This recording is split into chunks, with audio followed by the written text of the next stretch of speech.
All right, Brendan, we are doing something brand new here, and we are using our Google account in order to broadcast live via Google Hangouts, and it will be archived to our our YouTube page. But it's also broadcasting live right now on our live page at gctnetwork.com/live. If we want to send out all the tweets and all that other stuff that we are live, gctnetwork.com/live.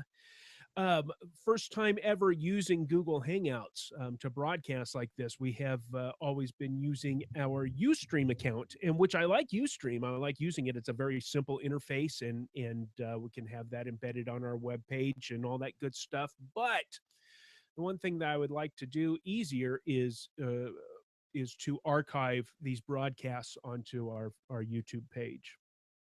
I did a test last night, Brendan. The sound isn't as good doing it this way. The video isn't as good doing it this way. So why do it this way, you ask? Well, Michael, why do it this way? I don't know, but it seems to be what all the cool kids are doing. No, really, it is. Again, it's that archiving to YouTube capability that makes it Now, appealing. when you say cool kids, do you mean You kind of guys. the millennials? Yeah, all the millennial people. Yeah. Okay, so what we want to do is encourage everybody to get over to christincinema.com, and then that way you can download the high fidelity audio podcast version of the show. Subscribe in iTunes. Just look up Finding Christ in Cinema. But if you want to watch us, we're here. Well, we're 20 minutes late this week. Normally we are in studio and the camera is on by 3 p.m. Central Time. Each Thursday afternoon at gctnetwork.com/live. We have a chat page in there that you can chat with us and interact, as I'm trying to get there right now. So just a few more minutes before we get started.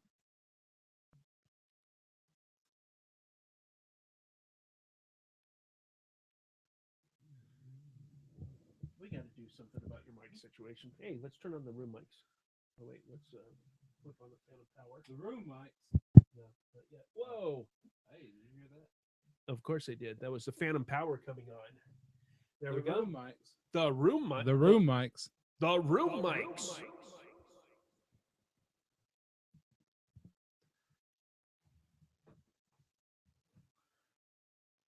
All righty, let's go ahead and message.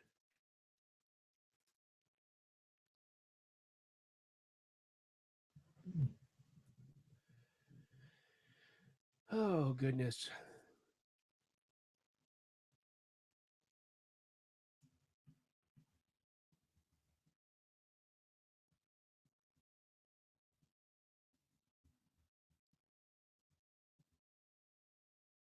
Is it M? Shyam Allen. Allen. Shyam Allen. Allen.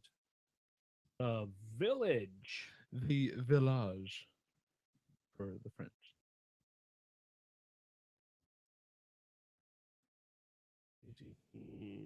network.com/live.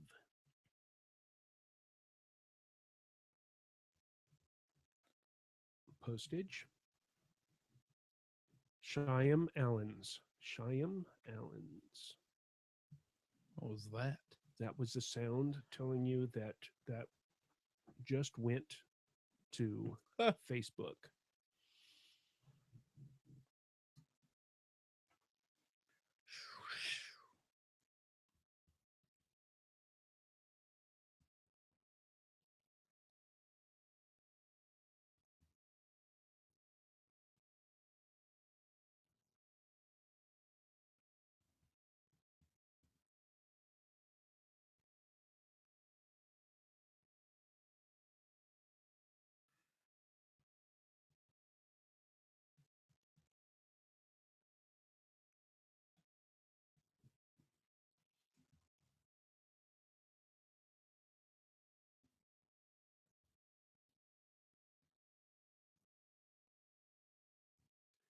Alrighty. Fine.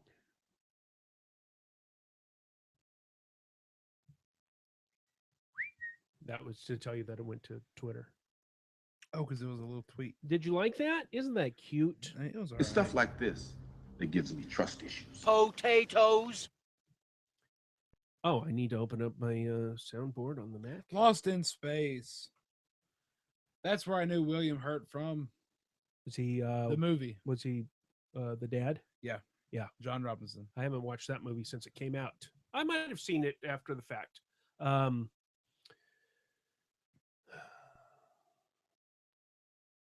Who played Dr. What's his name? The doctor that goes mad. That goes mad. Whoa.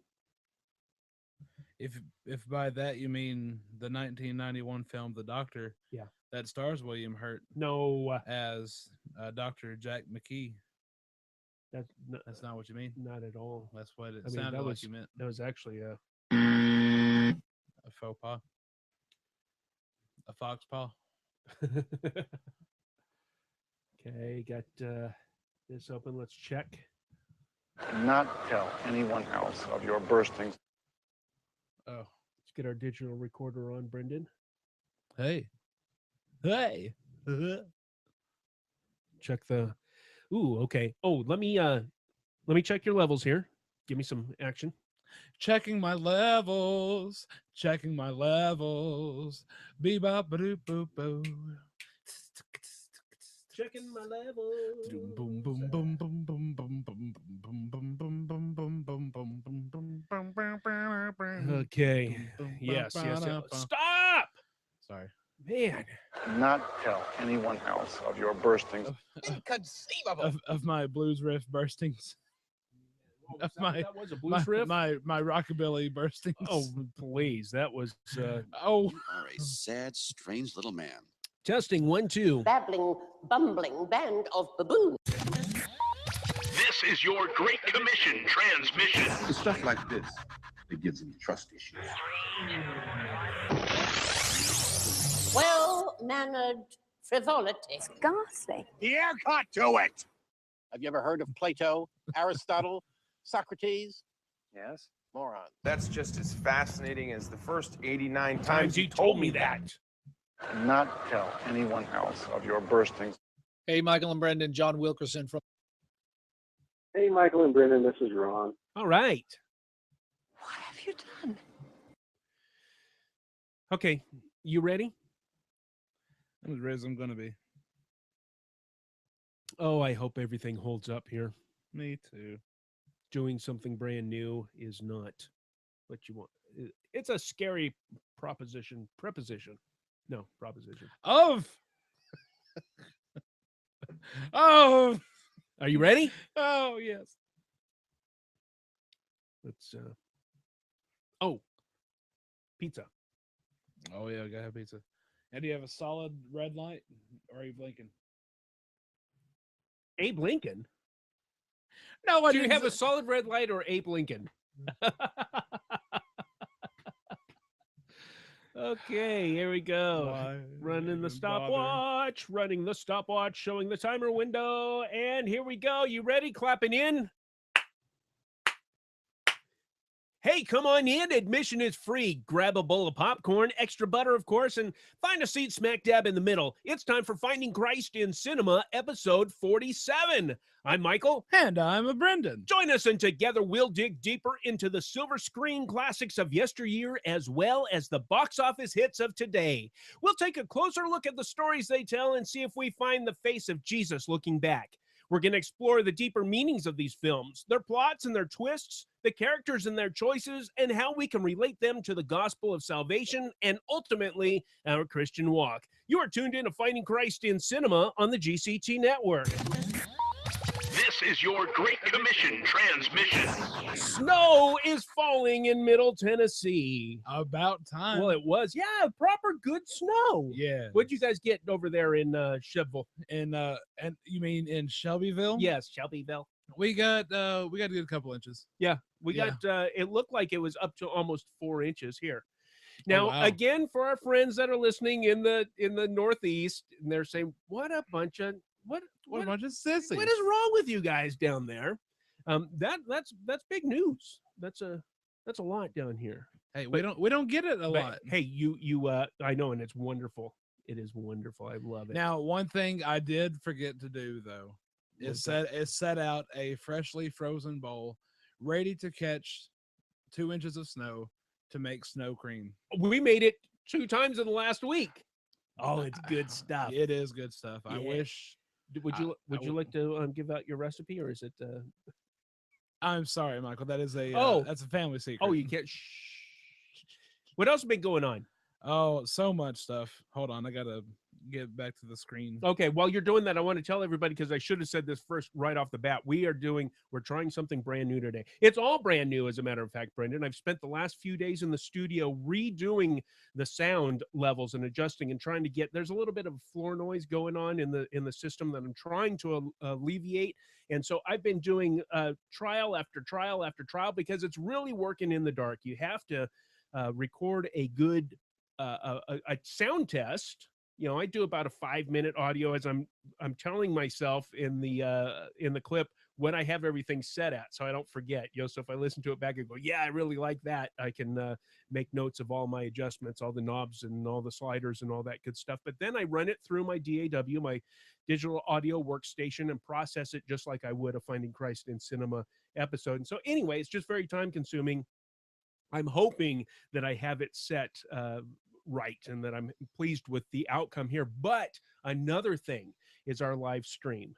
Okay, we have everybody that goes on Thursday afternoons and wants to interact with us as we do the show live. We turn on the camera. We're here at about 3 p.m. Central Time, generally speaking. Lord willing. Yeah, and the creek don't rise. Yeah. Oh, great. But today we're a little bit later because we're trying something brand new again. So now we are broadcasting today via YouTube. What?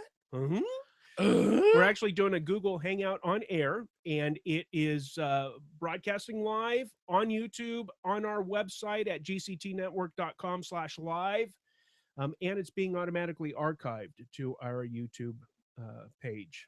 Now, the quality isn't what I would like it to be, but that's because apparently my computer can't handle higher quality than what I'm putting out here. So I need a new computer. Basically what it comes down to. So right now we've got to deal with what it is. So what's going on? Well, on the way over on the drive, which was not tumultuous at all, I finished up that book I was listening to, the Celebration of Discipline. Yes, finished that up, and okay, here's how the book's laid out. It makes the case that even though we do have this freedom in Christ, and we do have this free like a free range of how we want to love God and so blah blah. There's also an element of discipline to it. Yeah, and a lot of people don't realize that. I know I didn't when I first started out as a Christian. I just thought, well, I'm free in Christ to do what I want. No, that's not how it works, and it implies disciplining your walk with God through the small stuff.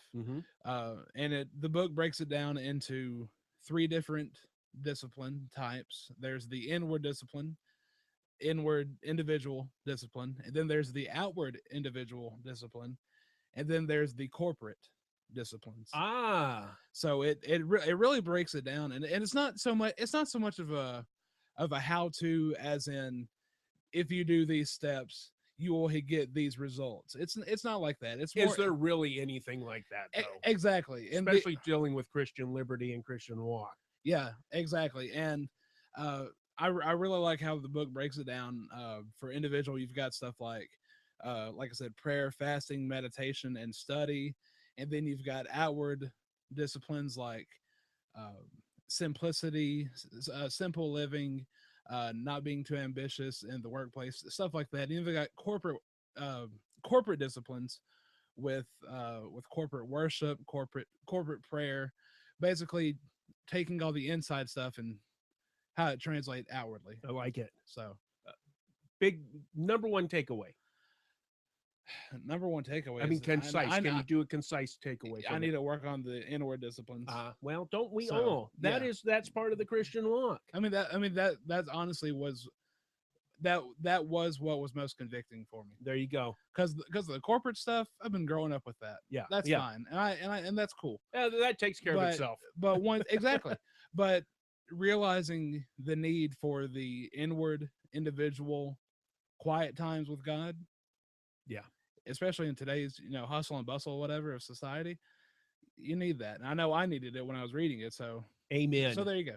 Well, speaking of hustle and bustle, sometimes, Brendan, you have to sit back and you have to see, where were we, where are we now, and where are we going? Well, I like to see where I was in Middle Earth on this date. Date in the third age. 3019, the third age of Middle Earth history. On this day, Brendan, I see I'm trying to get you pumped up so that you'll want to go into the Lord of the Rings. That's secretly what I'm doing here. And I'm going to continue doing this until you acquiesce. The breaking of the fellowship on this day, Brendan. What is today? Thursday. It's always Thursday when we record. February 26th, except for the times when it's Tuesday. The breaking of the fellowship. That one time. No, a couple of times. Okay, well. The death of Boromir. Merry and Pippin are captured by the Uruk-hai. Yes. Frodo and Sam enter the eastern Emmenule as they get over the river. Aragorn sets out in pursuit of the orcs. And here's the thing that we don't get from the movie, because all these other things we've seen in the movies, but in the book you get to learn about Éomer. Here's the descent of the orcs from Emmenule. Because in the book, the writers of Rohan, and especially when they come upon Aragorn and Gimli, my weird lad Gimli, and Legolas, it's so much cooler because the elven cloaks that they were given that you didn't see. I think it shows it in the extended version of the movie, but they're all wearing these elven cloaks. Mm-hmm. And elven cloaks are magical, and they will camouflage you in such a way that you basically become invisible.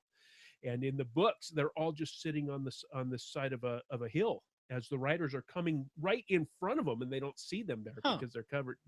You get a taste of that in the film when at the Black Gate, when Sam tumbles over and then Frodo comes down, and then it makes it look like a rock, right? And the bad guys, they're just looking on like, right. Now, but see, if you didn't know that those cloaks are elven and they have magical properties to it, you wouldn't really be able There's to. no such thing as magic. Okay, Uncle Dursley. Yeah. That's just as fascinating as the first 89 times you told me that. Why do we have so many antagonists in our sound card?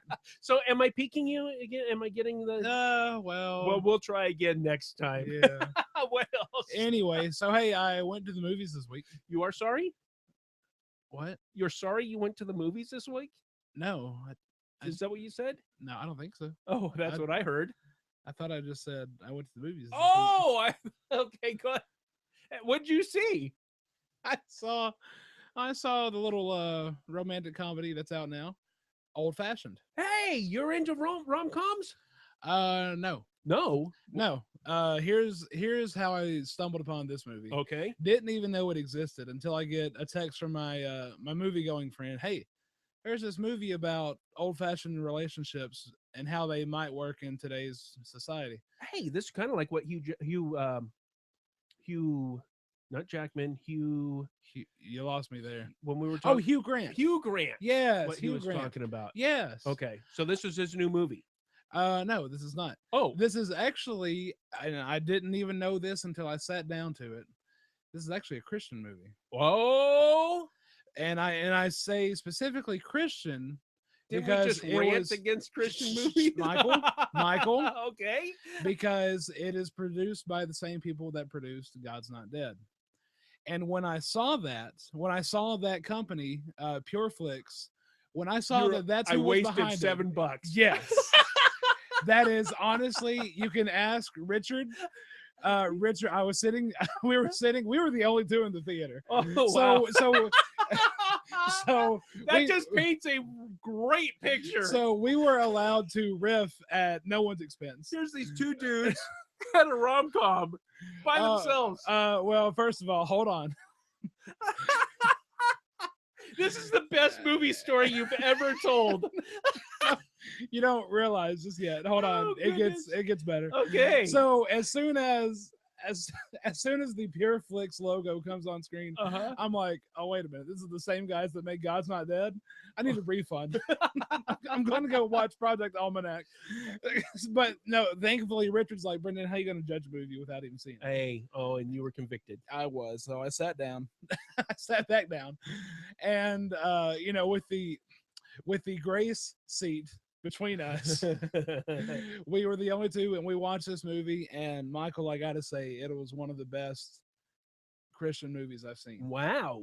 And I mean that. Well, that's tease enough. So show people where they can find out more. Well, yeah, obviously, you can find out more at the Monday movie review column at Finding Christ in Cinema. Yeah. And I'm sure there'll be a link in the blog post. Yes, it will. Christincinema.com. I got some Blu-rays this past week in the bargain bin. Whoa. Bargain Blu-rays? Yes. What? At Wally World. You see, my first experience with Blu-ray is just this past Christmas. Because we got a Blu-ray player, and now I'm seeing all these Blu-ray stuff. Yeah. I didn't know $7.50 for these movies, and I'm digging through it because the whole family, we went to Wally World after church last Sunday, and I mean, I could see there was a couple of good movies right away, so I'm wanting to make sure I don't miss anything. I know there's a gem in here. It's just like when I go to a record store, I start at A. Wait, there was somebody named Jim in there? Yeah, in fact, there was a lot of Jim Carrey in, I don't remember. But so here's what I walked away with. You ready?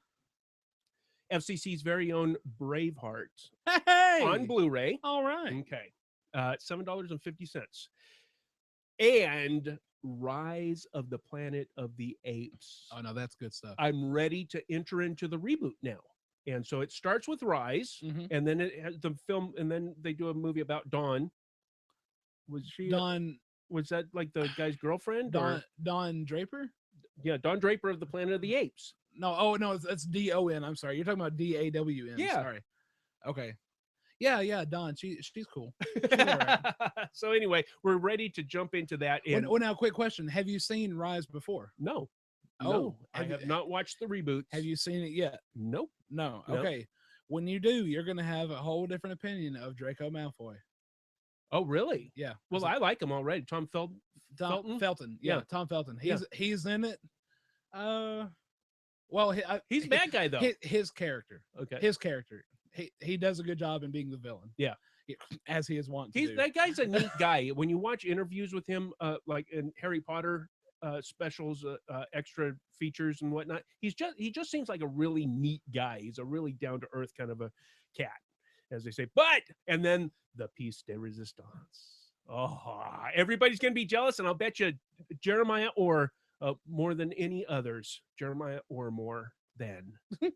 I got Battlestar Galactica, the 35th anniversary original TV movie. No reboot Battlestar Galactica stuff in this house. Thank you very much. The original with real Cylons, with Starbuck, yeah, there you go. It's going to be good. So I'm excited about that. $7.50. And now I've turned my children all on to the real, I shouldn't even have to say this, the real Star Trek. Original, real Star. You shouldn't have to qualify that statement. When I say Star Trek, everybody should hear Captain Kirk, Mr. Spock, Bones, and Scotty. That is Star Trek. I think we have some feedback on that. We got a lot of feedback on this show, as a matter of fact. This might be our most feedbackiest episode and ever. It might be the shortest too. What you said. So I've been going on Amazon Prime lately. Yeah, great service. Did a couple things. One, I started watching The Americans. Have you heard of this? It's a TV show, documentary, or not documentary. It's a TV show, thriller, historical fiction. Takes place during the first season starts in 1981 during the Cold War. Oh, okay. And it focuses in on a family of Russian spies. Well, a husband and wife. The children are American. The children have been born in America to further the cover. Yes. Ooh. And the conflict and the drama really comes in when one of the couple, when the man Philip, he doesn't want to be a spy anymore. He wants To tend to horses. he actually wants to live in America. Okay. And let his kids experience that sort of freedom. So he turns. The wife, she's all for the motherland. Wow. And is this a modern show? Is this new? Yes, this is new. It started in 2013. Okay. That's when it first aired in, I want to say in February of 2013. And then last February was season 2. And then this right now, 2015 is season 3. So what seasons are on Prime? All of them? On Prime, seasons 1 and 2. Okay. For free. Now you can purchase what's available of season 3 right now. But you trust me, you want to catch up first because it's one of those. Okay, sounds intriguing. At least to try. Now the next one, I took up old patron Saint Philip's suggestion. What's that? With Ernest and Celestine. Okay, what is this? This is one of the most beautiful things we've ever seen. Really? Thank you, Philip. Well, it is Amazon Studios very own animated story, children's story. It's a children's story. The animation is beautiful. It's about this mouse named Celestine. She lives in a mouse world, and apparently the mouse's duties are the main duty is to take teeth from the bears that live in the upper world. Huh. It's not humans or anything. It's just it's mice and bears. And of course, the bears, they act like the humans. They're scared of the mice. They don't like the mice. They try to shoo them away. Huh. It really goes into a lot of good stuff. And I would suggest it to you, and maybe we could put it on the list. Make it so, number 1. Oh, it's already on there. I put it on there. Oh, he snuck it right in there. Hey, good Amazon suggestions there. Real quick before we move on, the Theonauts are going to Haiti. In fact, Brendan, I think they're going now. They're gone. This is Thursday. And today's the day. Well, we sent out a big old newsletter the other day from the GCT Network email newsletter. If you are not signed up for that, friends, get to any of the GCT Network websites and sign up for our email newsletter, and you'll get automatically. You're going to start getting a lot of stuff that you won't see anywhere else. Or you can just go to gctnetwork.com/newsletter. Just type in your email address and voila, you'll get an email saying, hey, did you really sign up for this? Click this to verify, and boom, and you're on the list. And we won't bombard you. So, really. Not unless you want to. Yeah, unless you want to be bombarded, but we'll have to rely on feedback from listeners on that. But generally speaking, you may get 2 emails a week, and usually only one. We do have an automatic one that comes out on Monday mornings that reminds you of what you may have missed on the network in the previous week. There you go. Okay, anything else, Brendan? I think I'm ready to go to the movies. Okay. Our families came to this blessed place, far from any city, in search of a peaceful life. But soon after we arrived, we realized we were not alone. We have always had, since the day we settled here, a gentle understanding with the creatures who live beyond our borders. We do not stray into their woods. They do not come into our village. It is a truce.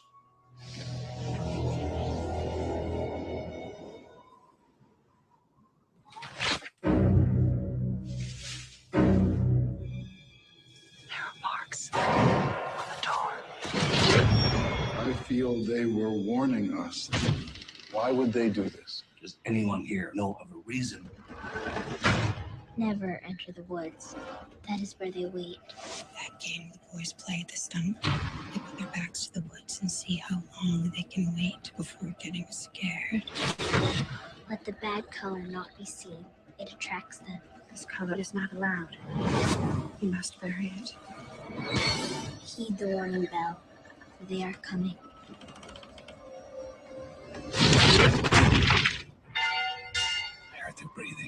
was a dreadful sound. Our days of peace are over. This summer, I asked permission to cross into the Forbidden Woods to get help. Between everything they love If he dies, all that is left to me will die with him. and everything they fear, Do your very best not to scream. there's a line that must be crossed.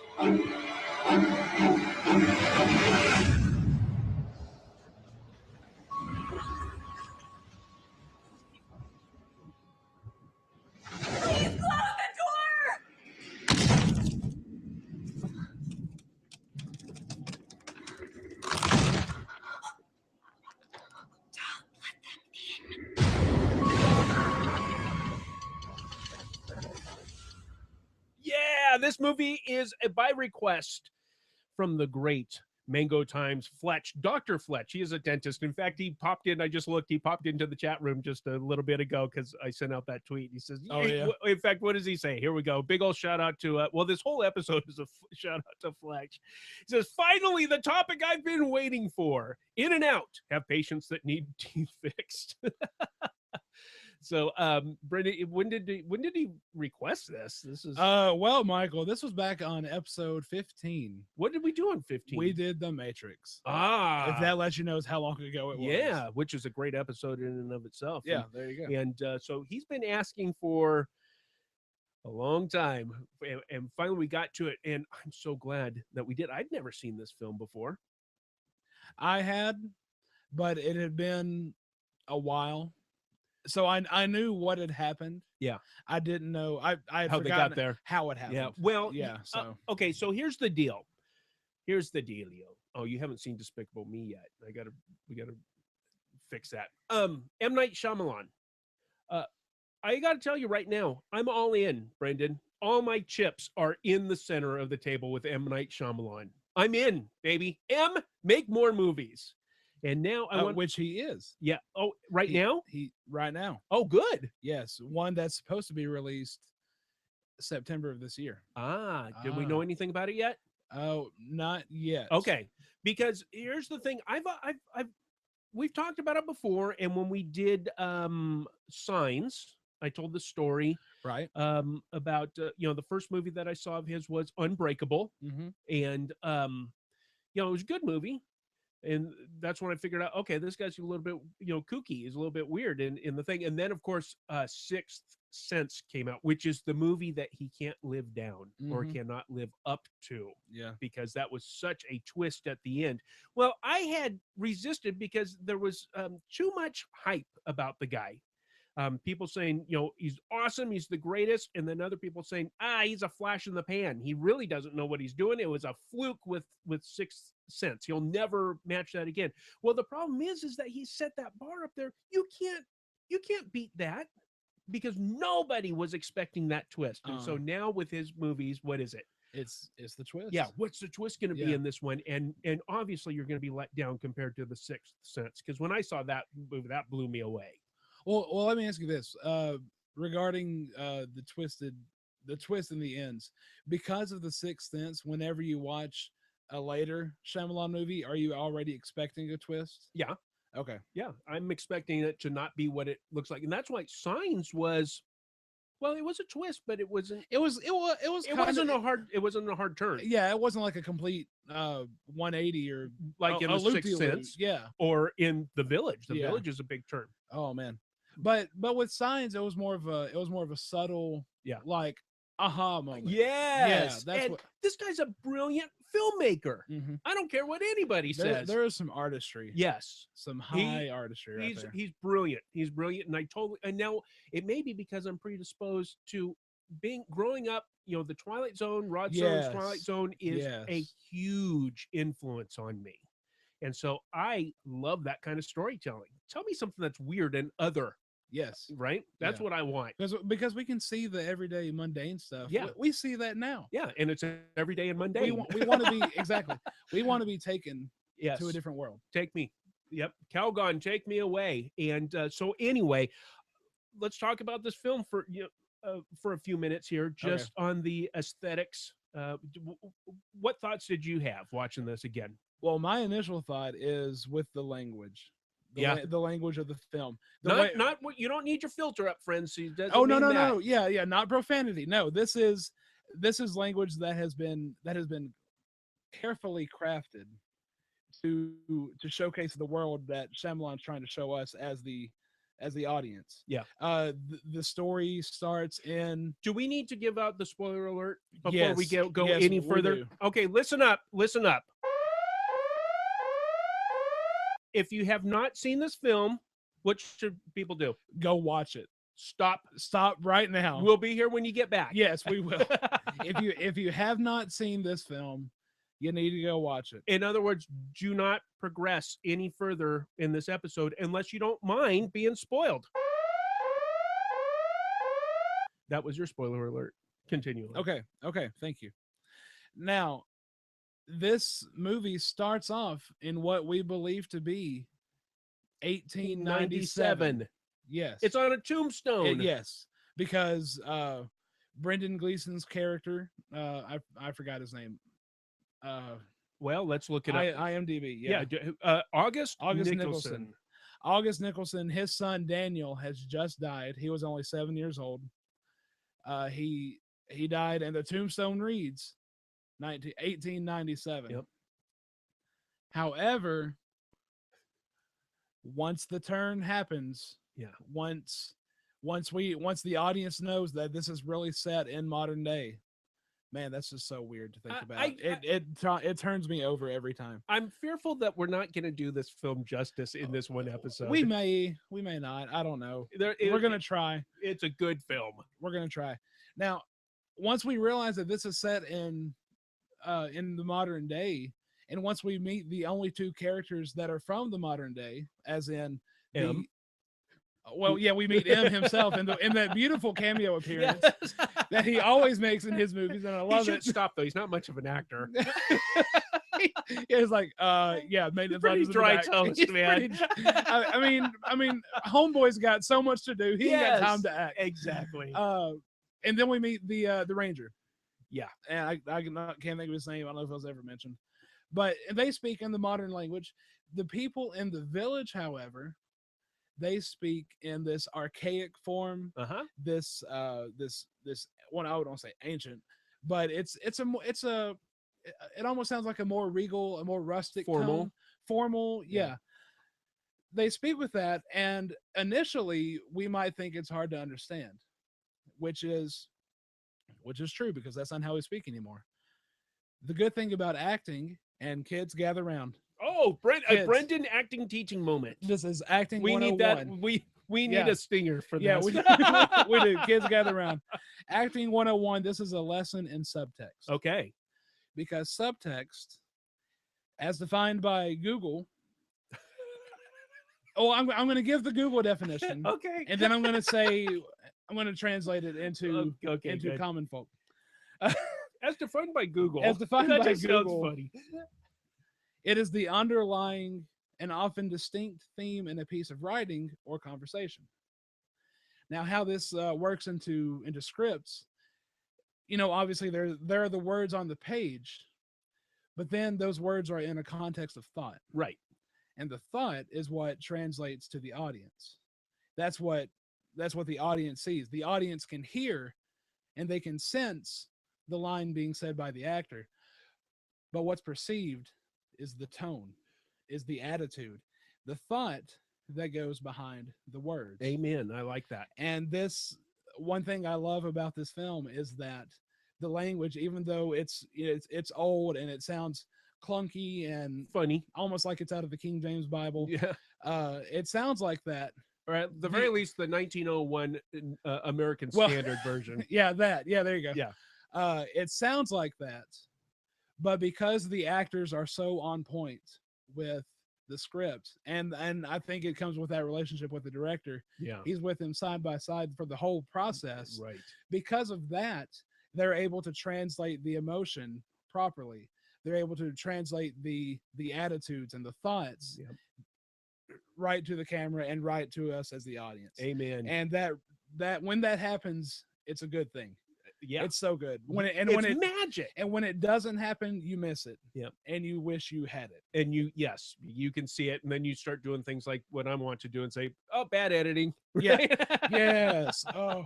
But watching this, every person in this film, all the way down to little Mark Zuckerberg, little Jesse Eisenberg. yes, who got one line in Yeah. the whole film. Oh no, he had two good moments. He had, at the dinner table, at the table. Well, no, I wasn't. I wasn't even counting that. Oh, okay. I was counting when he's when they're playing the game at night. Yeah.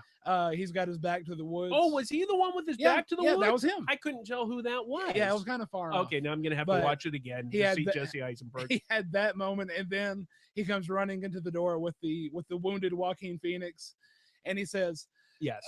Ivy's returned with medicines. Yes. with medicines. Yes, I love that. Ivy's returned with medicines. Speaking of archaic English and Yep. whatnot, but I thought that this cast was absolutely fantastic. Fantastic. How about FCC's very own Brendan Gleeson? Man, That guy can act. That guy is going to get some special treatment in my point. Later Well, on. there's one in there So- when I was watching the video as I'm Yes. clipping out the audio. Just his man. He's not even saying anything. He has no lines. Oh man. The parts when as he's reacting to what William Hurt's character Edward Walker is delivering, that whole monologue, that whole scene that you're going to focus on Yeah. was spectacular. Oh, that's There's that's another where the heart of the movie There's is. another too. well, but there's also the other heart of the movie I'm going to focus on, and that's the True. scene on the porch. True, what you said. Joaquin Phoenix once again shows me why he is one of my very favorite actors. He's able to convey emotion that man, it's like what you were just talking about. I think he's an actor's actor. I think his older brother, Oh, yeah. The late River Phoenix, was held as a almost like a prodigy actor. But I really enjoyed him. Stand By Me. He was fantastic as a young Indiana Jones in the third Crusade? installment, The Last Crusade. The Last Crusade.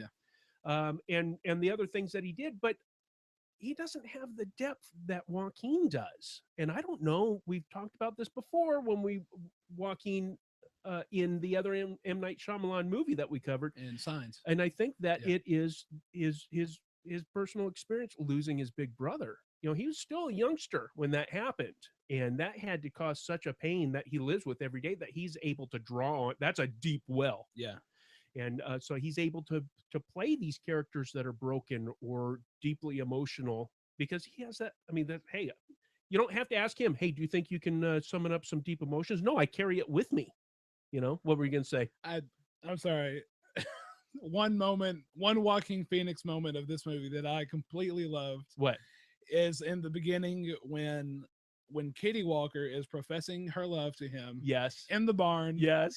And the camera, she's giving her spiel, her little monologue. And love. And then there's one moment where the camera goes over to Joaquin. Yeah. And he just barely lifts his eyebrow. And he goes from, what is this? What's going on? What's happening right now? He goes from that yes to what is this girl doing? That was a good just scene. so funny. It was. So well played. So well crafted. And I think that really sums up this film. It's well crafted all around. Yeah, well really rounded. is. There you go. What about Adrian Brody as Man, Noah Percy? the feels. Yeah. The feels. He was good. He was great, really. Yeah. I thought he was fantastic. The way he portrays someone with that disability. Mm-hmm. And as if they would have been living in a late 19th century commune. Yeah. And it just, and then with what happens when he's locked in his boarding house, or he's locked in that disciplinary room. Yeah. He finds the suit. Yes. That's under the boards. He runs out of the window and he meets up with Ivy in the woods as one of the monsters. Yep. Man, Yeah. and then he's in the hole and he starts crying, and Oh, here we go. Get worked yeah, up. it's great performance. Oh. But then once you know what the movie is and what the turn is, and that this is a group of people that have made a decision to retreat from the heartache, really, of modern life. Good choice of words. Yeah, The heartache. because it's not retreating from the evils. No. They're trying to. We want better for our families. We want better, and so we're going to do that. Well, once you know that, then you go back and you see these performances again, and they get even that much better, because now these are actors that are portraying people who know, especially the town elders. They know what the game is. They know what's up, and they continue to interact as if this is real, in order to project that onto the rest of the villagers, so that nobody leaves and you just stay here where everything's fine. Well, unfortunately, Adrian Brody's character Noah goofs it all up. He goofs it all up. Yeah. But then you go back and you start watching Sigourney Weaver, and she's fantastic in this. And her and William Hurt together, and then with Jackie Gleason on top of that, because he just brings it to Jackie Gleason. I mean, one of these days, Brendan. Pow! Right in the moon. kisser. Yeah. Oh man. Okay, so anyway, Brendan Gleeson, just lifts it up, and then everybody else on top of that, and just fantastic cast. M. Night Shyamalan did. It's a winner chicken dinner all the way around. Any other thoughts? No, I think we. Okay, here we go. Let me ask you this then, Okay. because we have to do this. Yeah. What do you think that M. Night Shyamalan was trying to tell us with this film? Well, you see that I think goes in with what Fletch originally requested us to review this movie for. Can I tell you something before you reveal that? Go ahead. Yeah. I went down. My wife won't watch this movie because there's monsters in it. So afterwards, I told her, no, you can't watch it because there are no monsters in it. Okay, I mean, we're the monsters, literally. Yeah. And so now I spoiled it for her, and so now you can watch the movie and enjoy it. But when I told her what the premise was, guess what she said? That's what a lot of people say about homeschoolers. Yeah. There it is. Yep. What did Fletch say? Well, to quote Fletch, he specifically requested that we discuss this movie and quote how it's a direct replication of the conservative homeschool movement locked away in the family integrated church. Right. End quote. And there are a lot of people that perceive homeschoolers that way. My family is a homeschooling family. My kids have never been to a public school, a private school. They have only ever been homeschooled. And we know for a fact that there are people out there that believe that we are just the height of kookiness, and that we are trying to shield or doing exactly what they were doing in the village. Well, Michael. Yeah. Well, yeah. Anytime I think of you, I think of the height of kookiness. But see, that doesn't reflect on the rest of my family. Okay. Yeah, true. Okay, good point. You've met my family, and you. Yeah. But regardless, there is that sentiment out in the world. What you guys are just you're creating this little village, and it's just your own, your God kooks. And yeah, I am. I'm a Jesus freak. Well, I mean, and so Fletch is making a good point. My wife, without her telling her why Fletch had requested this film, that's what she came up with as soon as I told her the premise. That's what people think of the homeschooling movement. However, my family, Fletch's family, we perceive that because that's our paradigm. That's our milieu that we live in, and so we're going to perceive that. Guess what? I saw somebody else say that this film was about a reaction to 9/11, the attack on America. 3,000 people died that day. And so then there's a tendency for people to want to retreat from the world in order to create a safe haven, enclave. Yeah. Right. Yeah, a safe haven and insulation. Yeah, and so it really it can mean many things to many different people. But do you have a notion as to what M. Night Shyamalan was trying to tell us, or what he wanted us to? Let me just put it out there. I think M. Night Shyamalan isn't about giving answers. He's about asking questions. Yeah. Yep. Good point. And I think one question he's asking through this film, and he wants us to ask, amongst ourselves, is well, first, what are the benefits of secluding ourselves, but also what are the dangers? Yeah. And honestly, I tend to think of what skeptics might say of the homeschooling movement. Well, you guys just want to suppress the truth,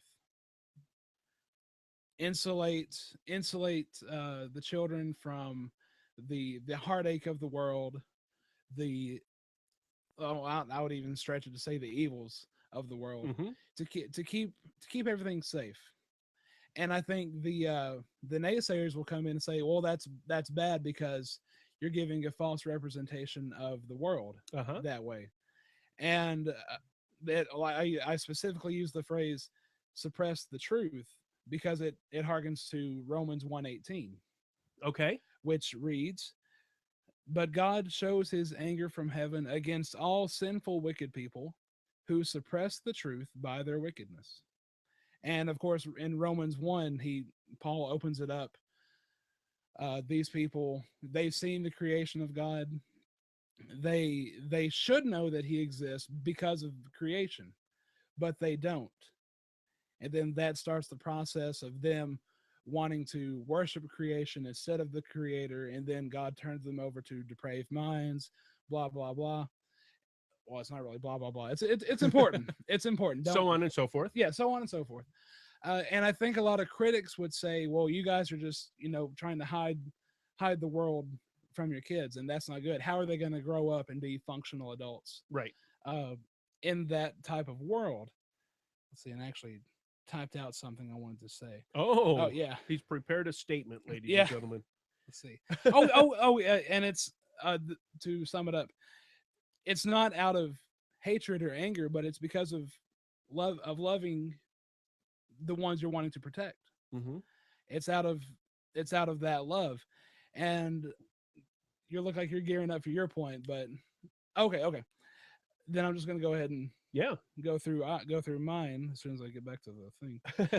Okay, so this is why, out of all this, good intention, well meant protection, this is why it's so earth shattering to the elders when Edward Walker reveals to the rest of the elders that he has allowed his daughter Ivy to break the law and go into the forbidden woods.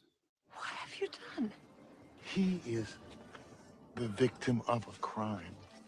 We have agreed never to go back. Never. What was the purpose of our leaving? Let us not forget it was out of hope of something good and right. You should not have made decisions without us. You have gone too I'm far. guilty, Robert. I made a decision of the heart. I cannot look into another's eyes and see the same look I see in August's without justification. It is too painful. I cannot bear it. So, Great acting. William Hurt. William Hurt, what are you doing? You're good. He's delivering a fantastic performance is what he's doing. Yes. And then actually in the second sound clip, I think it's a little bit better, but we'll save that for just a second. All right. He says, or someone says, what have you done? And then his response is, well, she asked, what have you done? As in, why have you let your daughter do this, break the law? And she's doing it obviously to save Lucius because he got stuck. Because she loves him. Yeah. That's why she wants to save him. And he's defending Lucius and his predicament by saying he is the victim of a crime. And then she comes back with, well, we agreed to never go back to the real world. Yeah. To present day. We agreed to never do that. And then he comes back with, what was the purpose of That's our why we leaving? came here, is to avoid things like this. Yes. And he said, and he also says, let us not forget it was out of hope of something good and right. Yes. This place was meant to be good. It was meant to be full of justice. It was a city on the hill. It was meant to be a garden of, city on a hill. Yes, that was good. That'll come up in a little bit. I thought That'll make a return here in a few minutes. Thought it might. And then of course that weird dude with the hair swoop and the glasses says you shouldn't have made decisions without us. You've gone too far. And then what does William Hurt's character say? What does Edward Walker say? He says, "I'm guilty. I've made a decision of the heart." And I cannot look into another's eyes and see the same look I see in August. That's Brendan Gleeson's Who character, lost his who child at the lost his beginning son. in 1897. Yeah, and it. Do they ever say how Daniel lost his life? It's just implied that He got went sick. to the woods. Oh, I got that he went out into the woods. Oh, okay. We have to reinvestigate this movie. Okay. Anyway, okay, it doesn't matter. He's guilty because he does not want this blood on his hands, and he can't bear it. Let's listen to that second sound. You have jeopardized everything we've made. Who do you think will continue this place, this life? Do you plan to live forever? It is in them that our future lies. It is in Ivy and Lucius that this way of life will continue. Yes, I have risked. I hope I am always able to risk everything for the just and right cause. If we did not make this decision, we could never again call ourselves innocent. And that, in the end, is what we have protected here. Innocence. That I'm not ready to give up. What? I don't. He's just a fantastic actor. Yeah. And well, I'm going to make a real quick point in just a few minutes that this is the church. And right now in here, he's talking about, hey, who's going to carry this on? And they're trying to, but. Well, I think specifically this is talking about the parents of the church and the leaders in the church. Yeah. They're saying, yeah, we're doing what we can now, but we're not going to live forever. At least not physically. We're not going to live forever. What are we leaving for our children? What is going to cause them to want to carry this on? What's going to cause them or keep them from wanting to go away? Yeah. Now, well, we'll get into more. Well, actually, we might get into it right now. We'll do it because we got to think about it.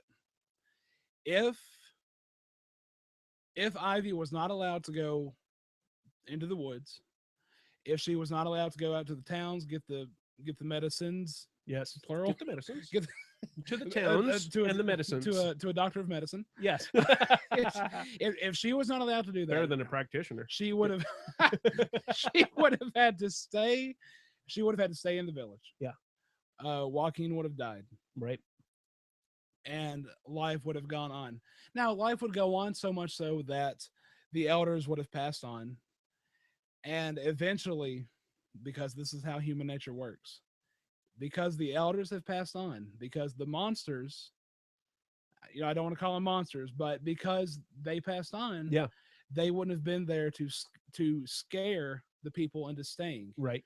Therefore, the people would have gone out. This is a pivotal point because everything is coming undone right now with that murder. That was not supposed to happen. No. Adrian Brody's character Noah was not supposed to be in love with Ivy, and so much that he would take the life because now you have the blood of Lucius crying out basically from the ground. Yes, from his own hand, from Noah's hand. Right, and the bad color. It is a bad color for a reason because it's blood red, and they were escaping blood that took place in the towns in their former life. M. Night Shyamalan, you did it exactly. And isn't it just fitting? And they are fortunate that Ivy was blind. I let her go because she can't. This is. They're fortunate. Yes, but our way of life is going to be preserved.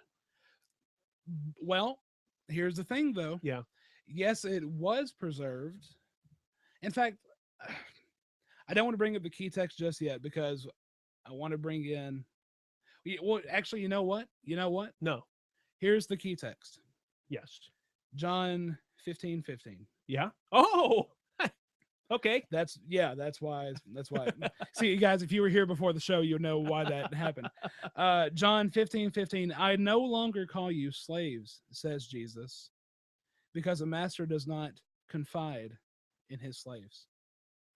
Now you are my friends, since I have told you everything the Father has told me. That's what sets, first of all, let's just get out of the way. This is what sets Christianity apart. God himself has confided in us through Jesus. Yes. Now, this is what sets Ivy Walker apart in this film. What's that? Edward Walker, the elder, the founder of this village, has confided the truth, the unabridged truth of what this village is. He's revealed that the monsters are a farce. But there were tales of monsters in those woods. There were tales of monsters. They were highly embellished and highly exaggerated to be used as fear tactics and scare tactics to keep the people of the village within the parameters. But see, here's the thing. I think that those stories were so powerful that when she was in the woods, she was still fearful, and she encountered that one of those monsters. Yeah, she was still fearful. Yes, which turned out to be Noah, but she didn't know that, and so I kind of think that she didn't know that. Waka waka waka. No. Where's that trumpet? Oh, you want a sad trombone? And so again, just by serendipity is how the town elders would see how this all turned out. See, hey, we lost Noah, but everybody thinks that a monster got him. Ivy, we're gonna let her go. She can't see, but she can do more than what you think that she can. We may touch on that in just a minute.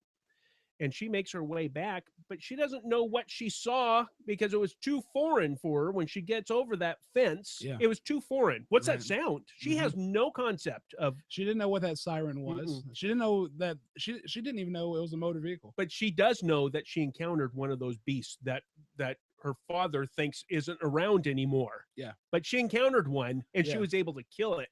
Yeah. And it's just. Again, it's fortunate for the town elders that it set up the way, because now their way of life is going to continue. Yes. Should it, though? Well, should it? That's where Brendan Gleeson comes in. Yes. Let her go. If it ends, it ends.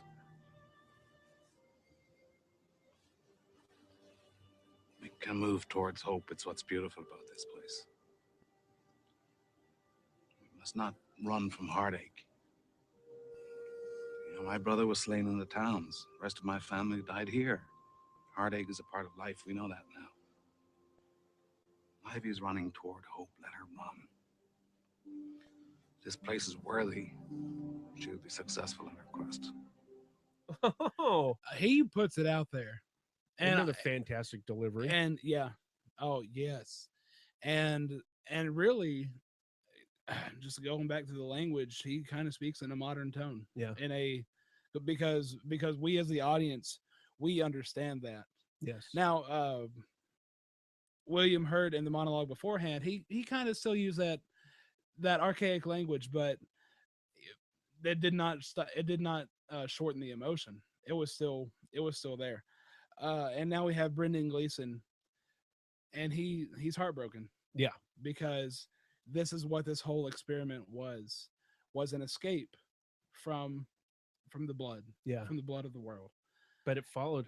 And that's another great monologue he delivers in the rocking chair with Joaquin earlier in the movie. You can run from sorrow, it's always going to follow you. Yeah. And foreshadowing. Hello. Yeah.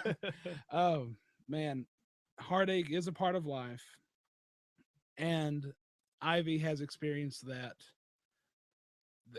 Is this the first time you think she's done that? She's experienced this heartache of her loved one. I think so. Because it wasn't bad when she lost her sight. It was bad for Edward. Yes, because he knew something could have been done. Yeah. We've made this choice that we've made boy, it's not exactly what I thought it was going to be. Now I'm making a sacrifice, a real sacrifice, and it's not even mine. I'm sacrificing on behalf of somebody else. Yeah. Sacrificing what they have. But there's a great equalizer here.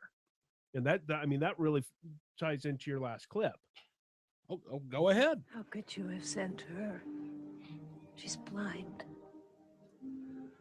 She's more capable than most in this village. And she is led by love. The world moves for love. It kneels before it in awe. The great equalizer. Yeah. And that's what really that is what in confessing the truth, in confiding the truth within Ivy, that is what Edward has shown her. He has shown her his love for her. He says, "This is the one chance that you have to save your loved one. Please take it." Yep. Because he doesn't want her to go through that kind of heartbreak. Even though her heart's breaking because Lucius is laying in bed and dying, that's her heart breaking. He doesn't want it to break completely. He wants there still to be hope. Yeah. And he wants there still to be love. Because that's what this was all about. Yeah. And she's able to accomplish it. Yeah. Oh, I love it. She's more worthy than most of the guys here. Yes. Because they're all they do is they stand with their backs to the woods. Yeah. And they try to see who can stand there the longest. She goes into the woods blind. Oh man. Yeah. Man. Which ties right into my point. Go ahead. Okay. Well, Brendan, I have to admit that because of my what we talked about, the perception of homeschoolers and living this, doing this. At first, I didn't see a positive thing in this movie.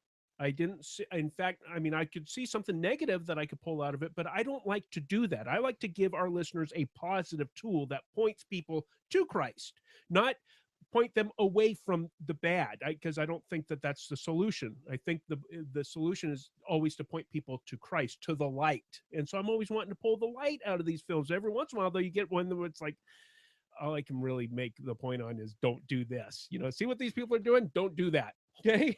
Well, and so I'll do that. Yeah. And then you can bring it home. Well, my first instinct was to, and once again, we can point people to the video that I did, the Between You and Me, the Sonic Sermon drive-through Sermon on the Mount video, makes these points as well, because I have to go to the Sermon on the Mount, as we are wont to do from time to time, like almost every time.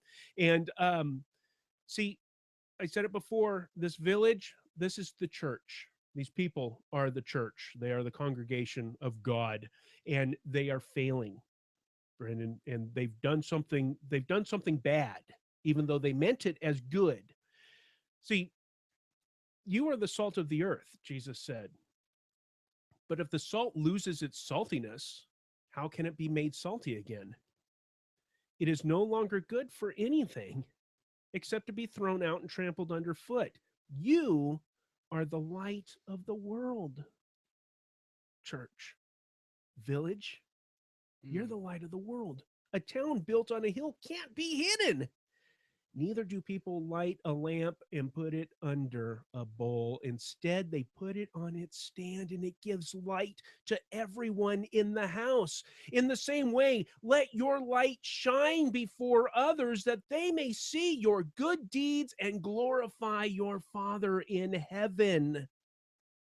They were robbing the world. Oh, that would you say that was their initial sin? Yes. Yeah. They knew what was wrong in the towns, and they chose to hide their light. And that light, Jesus explains in Mark chapter 4, I believe it is, and again, watch that video. That light is hearkening back to what John said: the light came, and the world perceived it not. Well, Jesus is that light, and we're reflecting that light. We're the light of the world only because we're little mirrors, little Christians, and we reflect the light of Jesus, the light of the world. And they said, we're not doing that. We're putting our lamp under a bushel or under a basket. Our city on a hill, we're hiding it now. Well, I mean, Michael, if a flame goes under a basket or a bushel, it'll be protected from the outside, right? Yeah, no rain will get on it. Yeah. And hey, you know what? Wait a minute, won't it smother it gets itself out? snuffed out. Oh. It'll use up all the oxygen, and something bad's going to happen. Mm-hmm. And their intentions were good, but we're called to have faith, and we're called to have that faith so that we can be that city on a hill. So that would have been the negative thing that I said. See what these people are doing? Don't do that. Okay. I'm not getting into the homeschooling debate because that would take, I mean, we could do an entire show on that. That's very, near and dear to my heart, obviously. Which I was kind of iffy about, opening with that. No, that's fine. So- I'm just not going to address it here. Okay. I've addressed it on other shows and guests on other shows that I've been on and whatnot. And maybe we'll do a homeschooling show sometime here on the GCT network. I'd love to do that. However, I want to be positive, and I'm going to give you listeners a tool that you can use when you are sitting with I don't want to give that away. Okay, when you're sitting with Emmett on your double-decker couch, you can point to the film and say, "Look at this. This is what I want to focus on." And I want to focus on Lucius and Ivy being moved by love, which you just so adequately portrayed in her choice to go into the woods and bring back the medicines from the doctors of medicines. Doctors of medicines. Yes. To the towns. But Lucius as well. So it's Lucius and Ivy moved by love, and now for something you'll really like. Lucius and Ivy moved by love, or no greater love. Oh, I just gave it all away. So let's move through this real quick. Lucius Hunt is moved by love. Things have been happening in the village that have been, well, they've been weighing heavy on him, Brendan. And so he comes and he presents himself before the town elders in one of their meetings, and they're having, meeting just run of the mill. But all of a sudden, here comes Lucius, and he has something to say. There's a young man who has requested a word with the elders. I'll do have him come forward. Hello, Lucius. My mother is unaware of the reason for my visit today. She did not give her consent or consult me in any form. The passing of little Daniel Nicholson from illness and other events have weighed on my thoughts. I ask permission to cross into the Forbidden Woods and travel to the nearest town. I will gather new medicines and I will return. With regards to those we don't speak of, I am certain they will let me pass. Creatures can sense emotion and fear. They will see I am pure of intention and not afraid. The end. I love Joaquin Phoenix. That was a great delivery. Yeah. From the way that he cleared his throat to where his voice faltered. He's a great actor. Yeah. But you hear it in the character's voice. He is motivated by love. So now we know that little, what's Brendan Gleeson's son's name? Daniel. Daniel died of illness and some other things that have also taken place. They weigh heavy on Lucius's mind. Lucius is a man of few words. He doesn't talk much. He doesn't have much to say. He has a quiet way. But what was it? Still waters run deep. Mhm. Okay. That's the saying, right? I that's didn't it. butcher that. And so these things have been weighing on his mind, and because he is motivated by love, which is obviously a point to the command that Jesus gave in the upper room in John chapter 15, where he says, "This is my commandment. This is my commandment." He told them earlier, "A new commandment I give you," and then talks, right? That was in chapter 13. And he continues talking. And then finally he wraps it, he's bringing it home. "This is my commandment that I was telling you about. Love each other the same way I have loved you." And Lucius does that. He is willing to risk death. Now he says, and you can tell in his voice, and I don't know if it's just because he's nervous to speak in front of the town elders, which it very well could be, but it can also be, I don't know. I mean, I'm saying these things. Do I really believe it's still nerve-wracking? I'm wanting to go into the woods, but he's really intent on going and getting medicine because he comes back to them again with the same spiel. Right? I need to go. This needs to take place because I love these people and bad things are happening. We can stop this. Well, plus we also know that his beloved Ivy lost her eyesight to illness. Mhm. And that could also be a motivating factor in this too, as well, right? People are dying. This girl, I love this girl, and she lost her eyesight because of sickness. We need medicines. Mhm. It's a perfect love. though. Right, Brendan? Like in First John chapter 4, verse 18. What, you mean the one that casts out fear? Yes, perfect love casts out fear. See, because Lucius, he doesn't have the fear that other people have.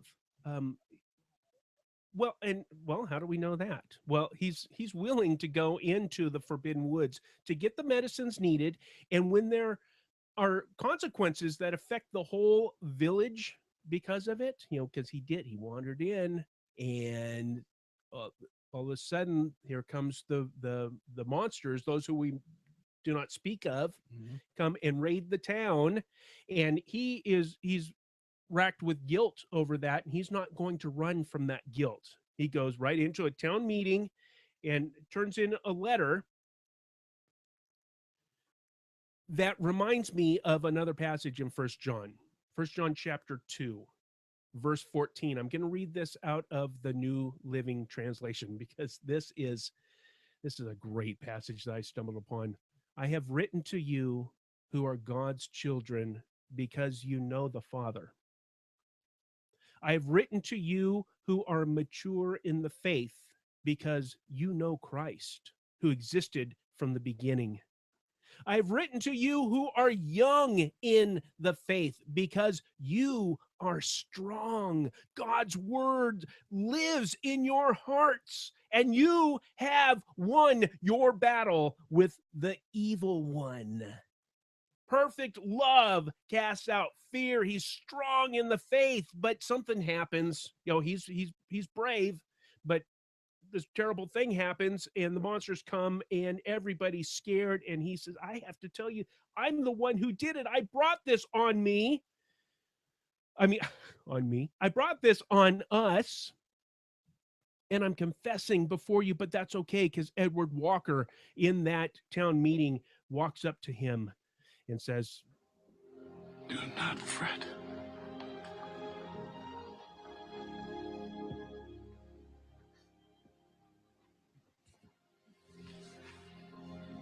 You are fearless in a way that I shall never know. Oh, that's what John was saying. I've written to you who are young in the faith because you are strong. God's word lives in your hearts, and you have won your battle with the evil one. He doesn't fear. He no longer fears. I will go into the woods. I will get the medicines, and we're going to fix some problems around here because I love these people. It's all motivated by love. And same thing as with Ivy. However, he does fear one thing, doesn't he?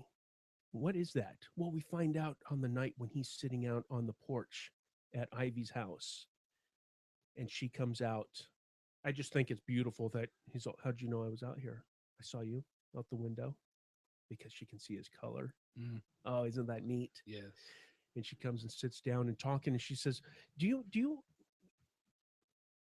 don't have any fear. I hear tell that you hold the record for that contest, whatever it is that they do. That game that the kids play. They stand up with their back to the woods as long as they can stand it. And she says, my understanding is that you hold a record that will never be broken. And he says, it's just children's games. Well, after all, Joaquin Phoenix, he is he's I'm a miracle man. So he says, no, that's just children's games. She's impressed by it. He's not. She said, well, basically the question comes down to, what do you fear? That's really what the gist of it, because she says, do I intimidate you because I'm too much of a tomboy and I do these things? And she says, why don't you talk? Why don't you talk more? Why can you not say what is in your head? Why can you not stop saying what is in yours? Why must you lead when I want to lead? If I want to dance, I will ask you to dance. If I want to speak, I will open my mouth and speak. Everyone is forever plaguing me to speak further. Why? What good is it to tell you you are in my every thought from the time I wake? What good can come from my saying I sometimes cannot think clearly or do my work properly? What gain can arise from my telling you the only time I feel fear, as others do, is when I think of you and harm. That is why I am on this porch, Ivy Walker. I fear for your safety before all others.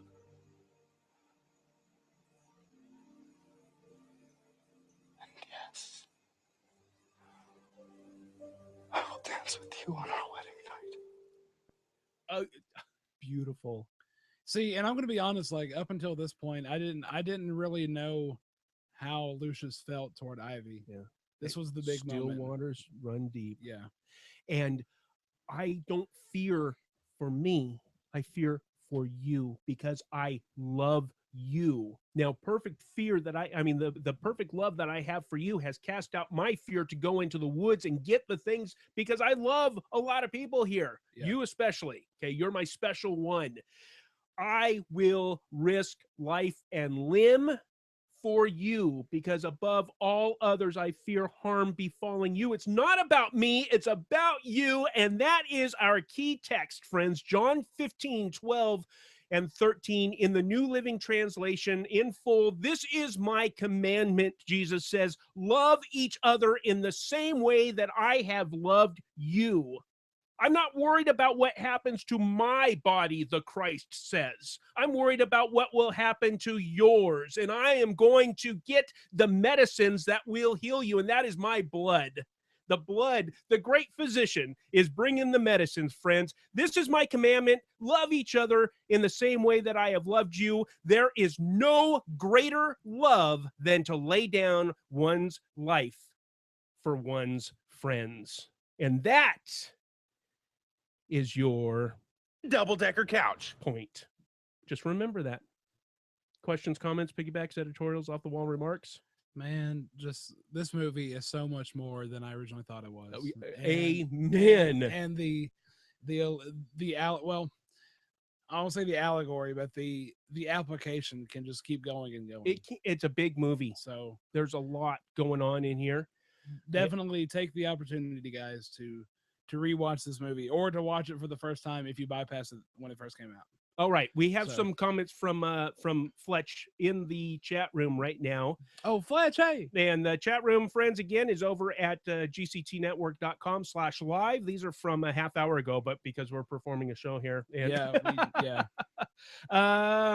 Says a few of the beauties from my perspective.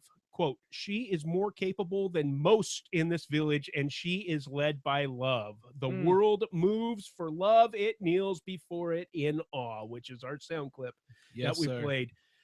Absolutely beautiful. How about this? Ivy, how is it that you are so brave while the rest of us shake in our boots? Lucius, I don't think of what might happen, only what must be done.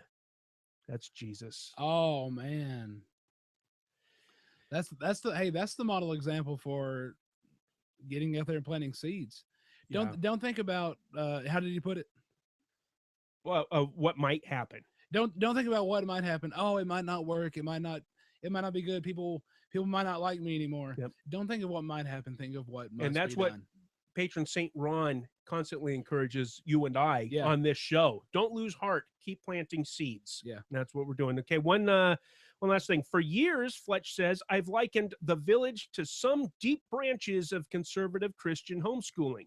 Let's protect our children from the world, but we ultimately can't, which is absolutely true. All that we can do is prepare our children for the world. And that makes me want to go back to Deuteronomy chapter 6, after the Shema, hear, O Israel, the Lord your God is one God. And then where Jesus draws on what the greatest commandment, you shall love the Lord your God with all your heart, soul, strength, and mind. And then it continues in Deuteronomy 6, you will teach these laws and commandments to your children when you wake up in the morning, when you walk about your day, when you sit down, when you lie down, when you rise up. That is our duty as parents. He doesn't say the public education system will teach your children these things, all these things. It's ours. But ultimately, Our children's faith is their faith. And I said I wasn't going to get into homeschooling discussion, but I'm going to throw this out there. There are many reasons for homeschooling children. Our personal reason for homeschooling our kids is not so that they are the smartest kids out there, not so that they get into the greatest colleges out there, not that they get the best jobs out there and the highest pay. Our number one goal is that our children know God, know Jesus, and know that they have been beckoned into his mission and into the story. And once you lay down that foundation, we know that one day they're going to go into the world. We want them equipped. We want them equipped. There you go. That's our reason for it. And then one last thing from Fletch. I'm in between patients. Okay, thanks guys for doing this one. He tweeted, "What are the magic rocks you believe will protect you?" Oh, that's a good question. Let's throw that out for the listeners, because Ivy had that little bag of rocks for her two companions that chickened out not too far into the woods. But she said these magic rocks will protect you. And then when she was totally abandoned, she threw those out on the ground. Okay, hold on. Oh, stop the press. Pilgrim's Progress, Little Faith. They couldn't let go of those magic rocks because they thought that they would protect them from the monsters out in the woods. Little Faith in Pilgrim's Progress, he had his jewels. He had his precious jewels of faith. Oh, that he couldn't let go of. Brendan Taylor for the win. He steps up to the plate. Fletch pitches the Fletch tries to pitch him a fast screw up ball, whatever it's called. There it is. It's going. It's over the wall. Well played, sir. Well played. Man. All right. Anything else on the village? Oh, I'm villaged out for right now. All right. How about some listener feedback, Brendan? Have we got some feedback, or have we got some feedback? Hey, shortest show ever right said. here. Mm-hmm. Hey, first up, we have John Wilkerson from thewiredhomeschool.com calling in via SpeakPipe. Hey, Michael and Brendan, John Wilkerson from The Wired Homeschool over at thewiredhomeschool.com. Hi, John. Shameless plug. Yep. Hey, I don't have anything specific to say because I have tried to record a voicemail for you guys for, I think, a month now, and I recorded on my phone using Boss Jock and all this other silly stuff. And now I'm at home by myself and it's quiet. And I got my mic plugged in the computer. And I said, hey, I'm going to send those guys a voicemail to say, keep up the great work. Love what you're doing, Michael. Thanks for plugging me and coming over on my podcast and jibber jabbering about talking about critiquing film for homeschooling. I really like what you're doing. Keep up the great work. And I think I'm peaking because I'm using the SpeakPipe thing. Anyway, bye, guys. I'm just rambling now. Keep up the great work. I think I said that once. God bless. I think I said that before. SpeakPipe is awesome because it sounds like John's in the studio with us. It really here. does. And, hey. Yeah, and that is available on the website, any of our websites. There's just a widget. It pops up on the sidebar, and you can use the built-in microphone on your computer or what have you, a headset or anything. John was using a nice microphone there, but again, it sounded like he was just here. He was home because I think he had cataract surgery on his eye the other day. Oh, wow. Wow. I think I have a couple years on him, but still, that's pretty, wow. I don't want anybody working on my eyeballs. But anyway, John, we hope that you are recovering from that and that somebody ran into the towns to get you some medicines. From a doctor of medicines. Yes. Next up, we have, oh, hey, look, patron Saint Philip. Yes. What are you doing, Philip? You fond of horses, you? Yes. Hey, guys, another thing from Star Trek Into Darkness was Noel Clark's character. Oh, yeah. I didn't want to bring this up, Brendan, in the show because the show would have blown up when we found out that you were not a Whovian either. No Star Trek, no Doctor Who. It would have been too much. And it really would make the kids cry. He played Mickey. Mickey was great. Wait, which one was Mickey? He was he was a companion of a companion. He wasn't even a Doctor Who companion. It doesn't matter. Move on. Okay. Well, he's the character that Khan healed his daughter. In the original. No. Wait. Healed his daughter with the his blood transfusion. Oh, in Into and then he Darkness. tried to blow up the Well, he didn't try. He did Well, blow it yeah. up. Okay. Hey guys. Oh, back to another Patron thing. Saint Philip. Another thing. Star Trek Into Darkness was Noel Clarke's character and how he showed that when when we don't have a proper perspective, we can make some decisions that have terrible consequences. Like a whole library blows up. Yeah. The loss he was facing, though, was very sympathetic. But when we realize that there is more to life than this life, we can look at the big picture, trust God, and say, "It is well with my soul. Your will be done." Not an easy thing to accomplish. Not a simple walk in the park to do, but absolutely true. Philip, I pray that if I were in that situation, I could lay it all at the feet of the one who created the universe. That's rough. He continues, by the way, Ernest and Celestine is an Amazon Prime film. Hey, there you go. Hey! And I originally heard of Bella on Family Life Today many years ago. You know what? I used to listen to Family Life Today. Great program. Is it Dennis Rainey? It's been years since I've listened to it. But yeah, there you go. Sorry, that got me excited when I saw that. No, you're fine. And then he says, here's a link to the podcast of the 2 shows they did with the filmmakers. Hey, we'll check that out. We'll give you a link in the show notes, in the blog post. Yes. Okay. Their personal stories may be even more moving than the film itself, which is saying something. Okay. P.S. I vote for a John Rhys Davies report every episode just so I can hear Brendan say, "That's my wee lad Gimli."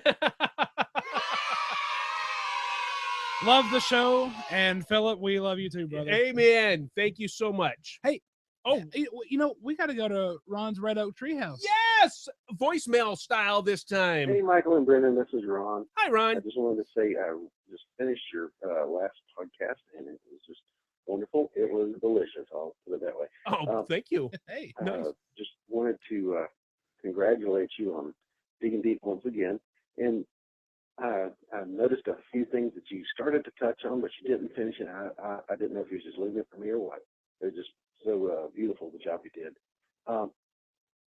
The temple, the Bureau of People, it was a beautiful picture of how they were led away from the temple, because if they'd been there, they would have been destroyed. And, God did that for the children of Israel and for the Christians too in Jerusalem. Persecution was brought, and they spread out, and the gospel spread as well. And also, my favorite person in the whole show was Scotty. I mean, he just won my heart the way he stood for what was right. He stuck to his guns, even if it meant him giving up his job and the job he loved. And my favorite line was, as soon as he had been relieved to come in, he said, "For the love of God, do not use those torpedoes." And, it just shows that he, had a heart for his job and what he was doing. He stood by and did what was right. And it's kind of like the Holy Spirit, that's the birds in the background. Anyway, he wanted to do what was right. And just like the Holy Spirit, sometimes we don't want to listen to what the Holy Spirit has to say. And well, I better let you go. We got the birds talking to me in the background, so hope you all have a great day, and that it's not too cold or messy there. Bye-bye. In the words of the great Jimmy Dranny, everybody wants to get in on the act. His birds. I mean, just how fitting is it that Ron's Red Oak Treehouse has birds? Yeah, hey, it's perfect. He sent a text message afterwards saying, "See, now you know why I call you from the car or outside." Oh, hey, but some of his points that he made, absolutely fantastic points, especially bringing out Scotty. Yeah. Oh yeah. I'm not familiar with Simon Pegg. I haven't seen it, Paul or Zombie, whatever. Shaun of the Dead. Yeah, Shaun of the Dead. Shaun of the Dead, really, I would watch it just because I'm a fan of the zombie film genre. And the way Simon Pegg works, he tries to rework a genre. Okay. Well, it's just interesting. So. I mean, his is a name. He's a famous guy, and his name is brought up in conversation quite often. But I wasn't familiar with him. In fact, I didn't even know that he played Scotty. I mean, I'm a big fan of the first film, the reboot film. He was Scotty in there. I didn't know who he was. Yeah. And I liked him in there. I thought this guy, this guy's a cool character actor. But in this film, he's actually an Englishman. Yes. And he's playing Scottish. And in some of the DVD commentary, either with the first film or the second film, he goes into how difficult it was to try to harness that Scottish accent. Yep. So, but the point about hey, don't use these torpedoes for the love of God. Yeah, it's not right. Don't do it. And so much so that I quit. I can't be a part of this. I cannot be a part of that. Brendan, that actually reminds me. I was having a conversation with a dear brother that is a mutual friend of ours, and he was reminding me of a little bit of a troubled time that you had, maybe at a place of employment or something. I don't remember what, but something was going on that you were having a real hard time. I don't know if I can continue in this situation. And so that's the same type of a and that comes up in real life. It does. So it really does. So that's why it's so good that Ron brought that up, and he always brings out great points from the films. And that's why, yes, Ron, we do leave ample room. We try to, because this is a collaborative show between Brendan and I and you guys that are listening. So please give us feedback, the things that we ask for a reason, right? We want to build upon the body of work that we have. There you go. All right, what else do we have? Oh, we got another one. This one comes from FCC's very own city editor-in-chief, John Carney. Yes. So I'm listening to the Into Darkness episode now. Brendan, the reason why you want to call the character Dr. Spock is because of the author Dr. Benjamin Spock. Yes. Who wrote a controversial book on child raising, which was much debated in years past. He was before your time, #what isn't. But back in the 70s and 80s, people would sometimes call I gotta move the mouse. Sometimes people would call the pointy-eared Vulcan Dr. Spock just because the name Dr. Spock was lodged in their subconscious somewhere. Yep. You've probably heard someone older. It goes again. It wasn't me. You've probably heard someone older make that mistake, and that's why it was lodged in your subconscious. And honestly, I think it goes back to that one psychology class that I took. Oh, well, So I can it's in remember back in the 70s, man, I did not like that Dr. Spock guy because people would call Mr. Spock Dr. Spock. And so I remember that. Hey, not my beloved pointy-eared Vulcan. Don't be confusing him. It's Mr. Spock. But so he's absolutely right. I'll bet you from your psychology class. Yeah, that's probably it. Yeah. What else? Also, here's a conversation starter. Oh boy. Boy, is it. Yeah. If we developed faster than light travel and we encountered other civilizations and there were a prime directive in place, would it prohibit evangelism? In fact, I wonder if Gene Roddenberry, who is a prominent atheist, but who is also, Michael, for those uninitiated, who is Gene Roddenberry? He's the creator of Star Trek. I wonder if Gene Roddenberry was thinking of this, or I wonder if Gene Roddenberry was thinking of what he perceived as the sins of missionaries in regards to primitive cultures when he came up with the idea. That is very thought-provoking. Yeah. Brendan, we were talking about this before the show. I submit that we let this loose on the listeners before we talk about it. Give our own answers? Yes. Okay. So maybe if we can, maybe nobody will have anything to say about this, but oh no, I know that Ron is a big sci-fi fan. I know that that Philip is a big sci-fi fan as well. So if you guys want to weigh in on that, so again, if we were able to do what they do in Star Trek, and there was a prime directive, you cannot interfere with a civilization, would that prevent you from evangelizing? Wow. And Michael, you know my answer. Yeah. I'm gonna go ahead and say that I think Ron and Philip and anybody else who wants to call in, John, if you want to call in, or something, I think we'll all come to an agreement. What, Acts chapter 5? Well, no, Michael, hold on. We're not giving Okay. out answers. Okay. No answers right now. Hold on. Okay. Meanwhile, back David at the Gaddy motel too, but he won't be. He Oh won't yeah, be- David and Jeremiah. Yeah, Yeah. but Hey, they'll eventually hear it. They might maybe chime in. they may skip this episode. I mean, they might meet up with They us. may skip on, all the episodes. Oh no! Oh. What I'm saying is they might meet up with us on. Oh yes, on an upcoming thing. Lord willing, in the creek down there. Yes. Hey, but we got one more last bit of feedback. What's that? From GCTN's very own Jeremiah Orr. Ah, a little snarky snark comment he left on Michael's Facebook. Is he Theo or not?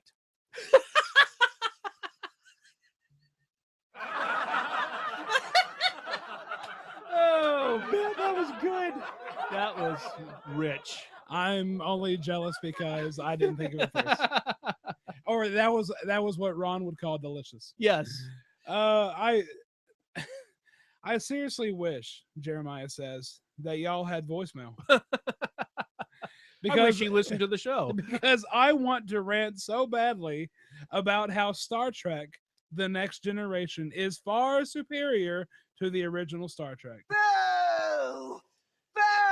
Now, he's obviously, this is purely in jest, obviously, just by the opening statement. Yeah. If he's saying, if I wish he had a voice line, so I think he's on my team. I'm chalking it up to that. He knows. Well. No, he's totally on my team. He started the whole, the statement off with a farcical statement. Well, I think he's using the farcical statement to earn your listening ears. Hey, but you know what? And then he confides in you the truth. He is awfully young.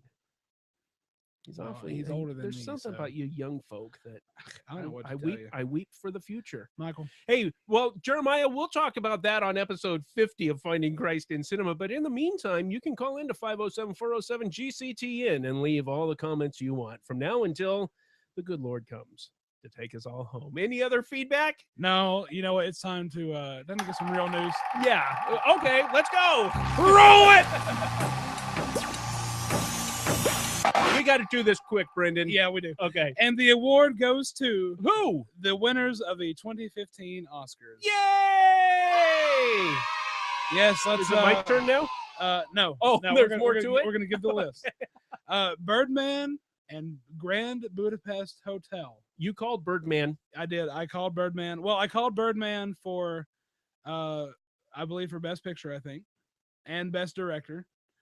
They both won. Now, Best Actor, I was kind of hoping for Jake Gyllenhaal and Nightcrawler. Turns out he wasn't even nominated. Oh. So, but Best Actor went to Eddie Redmayne for his portrayal of Stephen Hawking. Wow. Yes. All right. In The Theory of Everything. Best Actress, Best Lead Actress went to Julianne Moore in a movie called Still Alice. Okay, I'm not familiar with that. I wasn't either. It's an independent movie about Alice, lead character, and her dealing with the early stages of Alzheimer's. Okay. Let's see. Best Supporting Actress went to Patricia Arquette in Boyhood. She played the mom in Boyhood. Oh, okay. The movie that took 12 Yes. years to make. Best Supporting Actor, J.K. Simmons for Whiplash. Hey, you called it. Yeah. Best Adapted Screenplay, The Imitation Game. Oh, wow. Yeah. Okay. Well, after all, it was based on a true story. Yeah, but if Well, you listen I- to people that are in the know based- loosely, based- it was yeah, like The loosely, Hobbit. Hey, also starring Ben Sandwich Cumberbun. You mean Benadryl Cinnamon Bun? Yeah. Benedict Cumberbatch. There we go. All right. Best Original Screenplay, Birdman. Okay. Let's see. Best Animated Picture. Now, Michael, Lego Movie was not even nominated. Say what? Lego Movie was not even nominated. It's stuff like this that gives me trust issues. Yeah. Yeah, I agree. Big Hero 6 won that one. Wow. Yeah. Okay. Best cinematography, of course, Birdman. You're gonna do a movie in one whole take. That I gotta see it. I have to or see make it. it look like it. Best foreign language film, Ida. I don't know. I don't know. Exactly. Waka, waka, I waka. don't know. Best visual effects, Interstellar. Oh, of Hey, course. of Yeah. course, yeah. Best film editing, Whiplash. We got to put that on the list. Yeah, just so we can see the editing, so we can critique the editing. Yeah. Production design, Grand Budapest Hotel. Now, Grand Budapest Hotel got a lot of design awards, and actually, I don't understand. I didn't see it. Oh well, it's Wes Anderson. It also won best costume design and I think something else for design. Oh, good. best makeup and hair. You know, blah blah blah. Anyway, that basically sums it up. All right, and all the rest is like All the rest is it will be linked in the blog notes. best grip, all that's good stuff. Yeah. Time for the rumor mill from EmpireOnline.com. Steven Spielberg may direct the new Indiana Jones film that Chris Pratt doesn't even realize he's starring in. Well, speaking of the Oscars, Star-Lord broke his silence on the Indiana Jones rumors to MTV on the Oscar red carpet by saying, quote, "It's all nothing until it's something, and so far it's not something," unquote. There is no script. Spielberg won't take on directing duties if he unless he likes the script. And Emmett is reportedly not signed to the role, though Disney seems to be going full steam ahead in convincing him to don that legendary fedora, leather jacket, and whip. We will be following this story closely. That's right, we will. This week in home entertainment, The Captive. Haven't heard of it. Neither have I. It's a new Ryan Reynolds film. Foxcatcher. Foxcatcher, On yes. the list. This one, we need. Yeah, it needs to be on the Was list. that Steve Carell? Yes. Okay. Yes. And The Better Angels. Is it Lincoln? Haven't. Yes. How'd you know? That's a famous quote of his, "The better angels of our nature," right?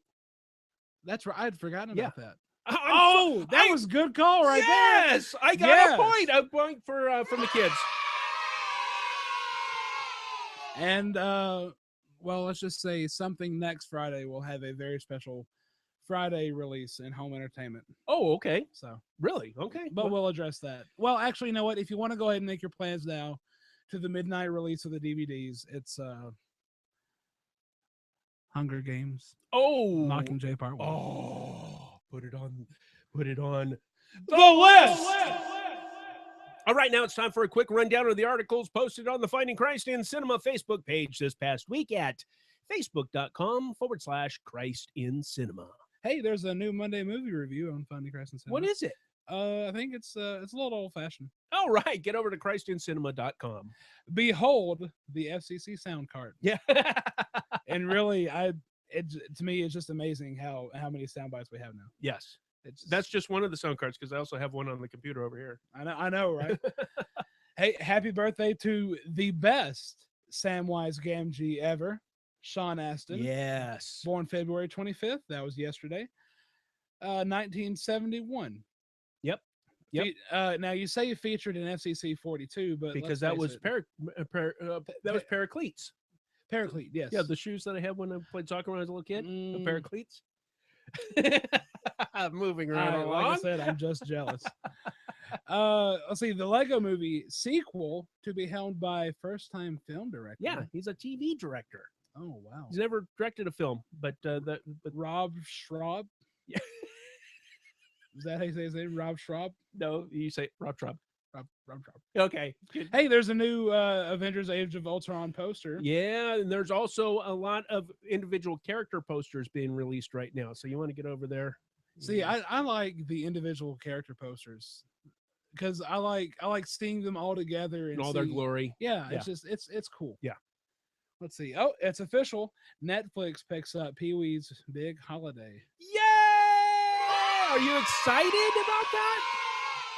Is anybody excited about that? Just tell them Large Marge sent you. Oh, Large Marge. Will we get to see DC's Shazam sooner than previously thought? It kind of seems that way. Dwayne "The Rock" Johnson seems to think so. Yeah, he's dropping all kinds of information. You want to read that article? Let's see. Oh, hey, there's some Oscar predictions. Scrolling down. Hey, Happy birthday, old goldenrod. Yeah, C3PO, Anthony Daniels.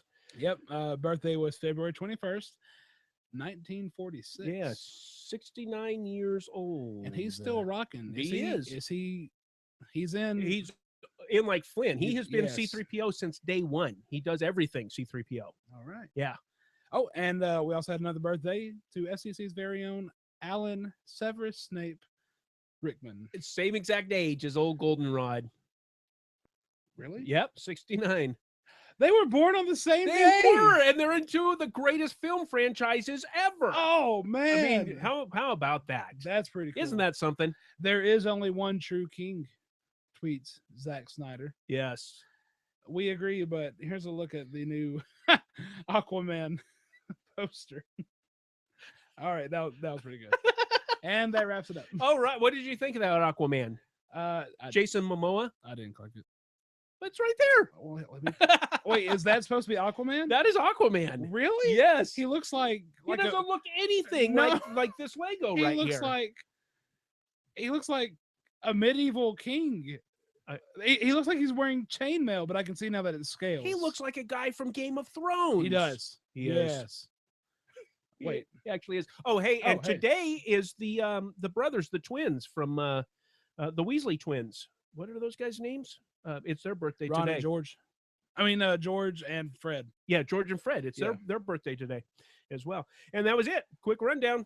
So for that and more, get over to our Facebook page at facebook.com/Christ in Cinema. Hey, so wait, since we are running on time, you want to skip the lightning round? Skip that and keep it over until we'll do that next week because Yeah. that's a good one. I don't want to. Okay, yeah. I don't. Okay, well then in the meantime, we will we'll forego the lightning round until next week and ask you listeners out there, what Christian themes have you found in the Village? Now we got instant feedback from Fletch. From the guy who requested. Yes, from Dr. Which was Fletch, awesome. because he was in the chat room here while Yes. we're performing this live.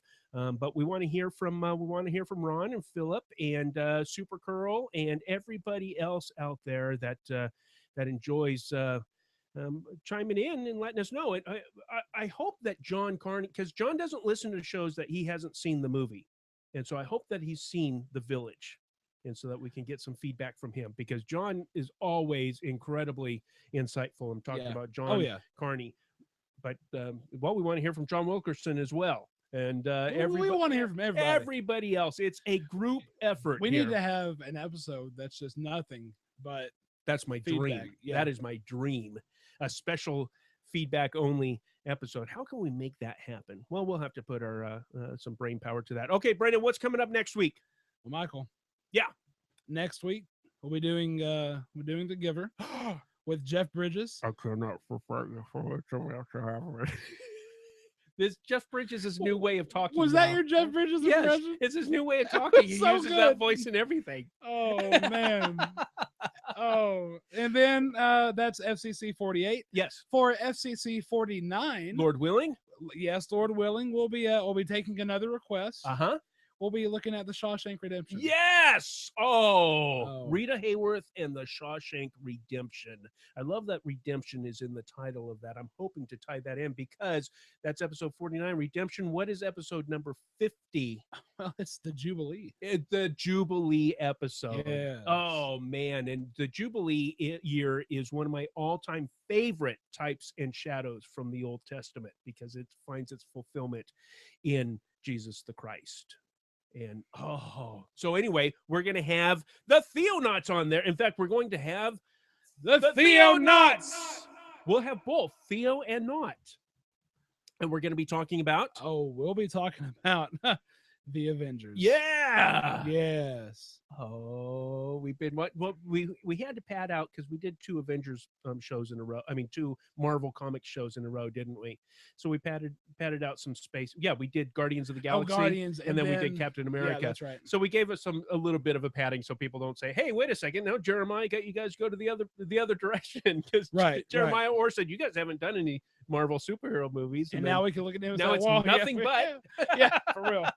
But anyway, it's all going to happen right here. Finding Christ in Cinema is live in the GCT Network studio each Thursday, Lord willing, at around 3 p.m. Central Time.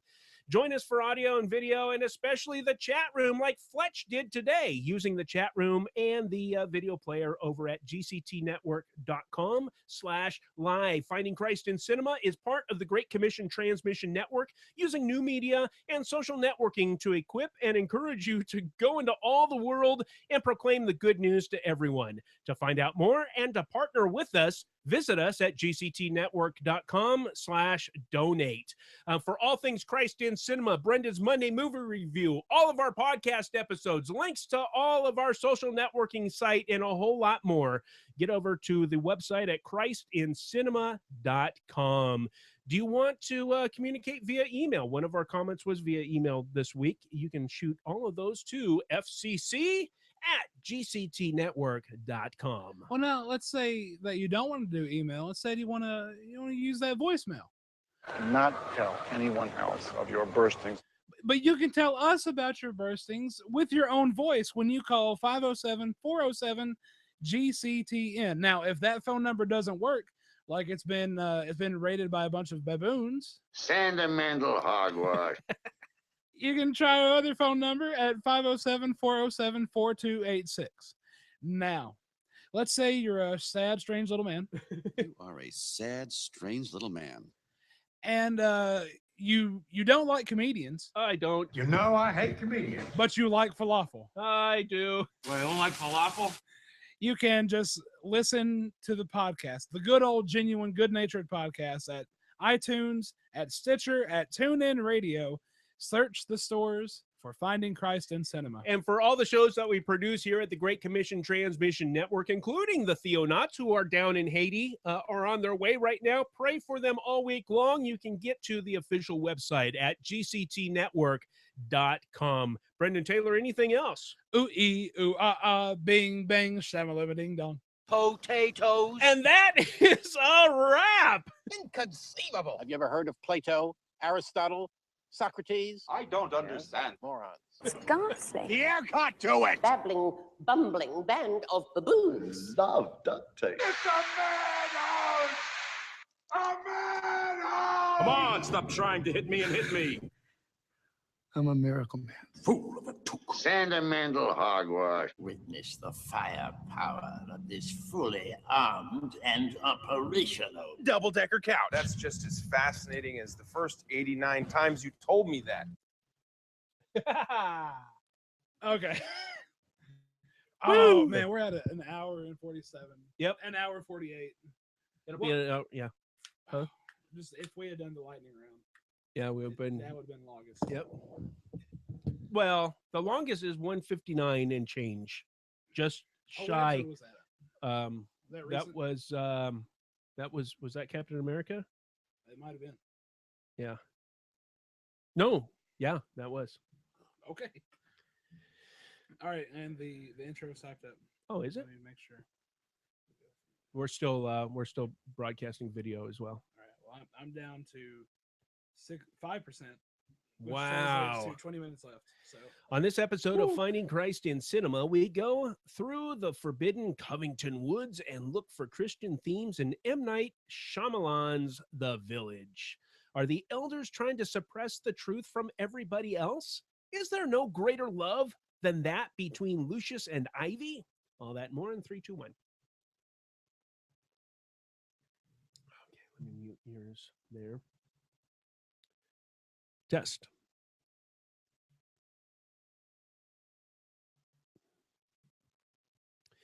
Finding Christ in Cinema, episode number 47, introduction, take 1. On this episode of Finding Christ in Cinema, we go through the forbidden Covington Woods and look for Christian themes in M. Night Shyamalan's The Village. Are the elders trying to suppress the truth from everyone else? Is there no greater love than that between Lucius and Ivy? All that and more in 3, 2, 1. How'd that sound? Okay. it was all right. Good enough for potatoes. Good enough for my wee lad Gimli. Ah, my wee lad Gimli. All righty. And so we'll go ahead and stop the... All the tweets are coming in now. We'll go ahead and stop the broadcast. Everybody, if you've watched this the whole way through, this is what it looks like to do Finding Christ in Cinema. Get over to christincinema.com and get the high fidelity audio podcast and subscribe while you're at it. Most people subscribe in iTunes, so if you would leave us a 5-star review, we would appreciate that. We'll see you next time, hopefully next week. Same bat time, same bat channel here at gctnetwork.com/live.